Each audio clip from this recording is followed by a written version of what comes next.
იგავი 4 კიდობნის შესახებ.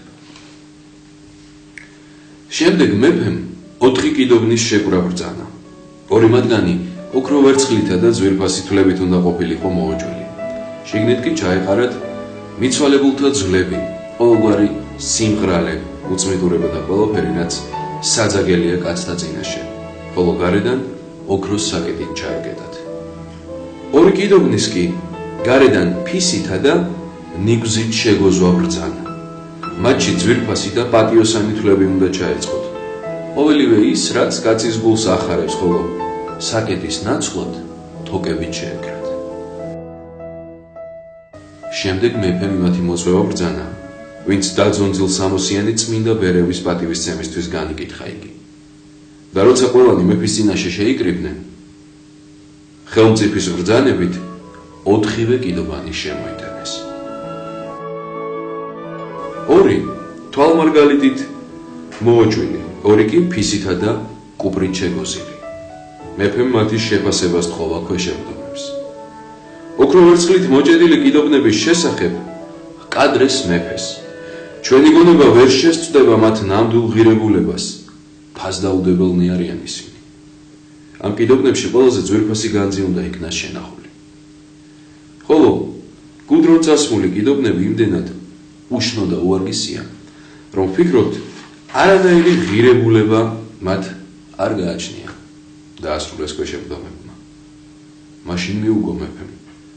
სწორედ ამგვარია თქვენი გამოცდილებაცა და გონება მიხვედრილობაც, რადგან გარეგნობის მიხედვით აფასებთ კაცსაც.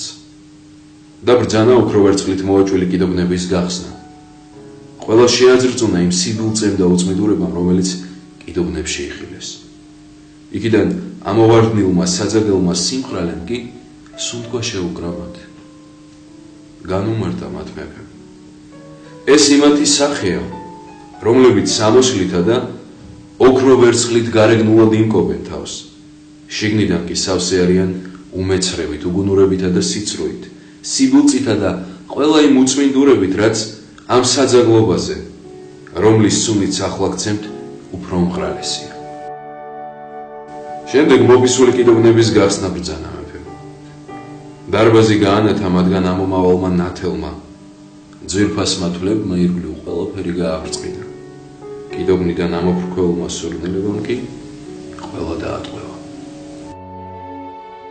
მაშინ თქვა მეფემ, ეს იმ კაცთა სახეა, რომლებიც სიწმინდით ცხოვრობენ და რომელთა მიმართაც ჩემმა პატივისცემამ აგრერიგად შეგაშფოთათ თქვენ. რადგან გარეგანი ხორციელი თვალით დაინახეთ მათი უპატიო და დაძონძილი ტანი სამოსი, გარეგნობით შეაფასეთ ისინი.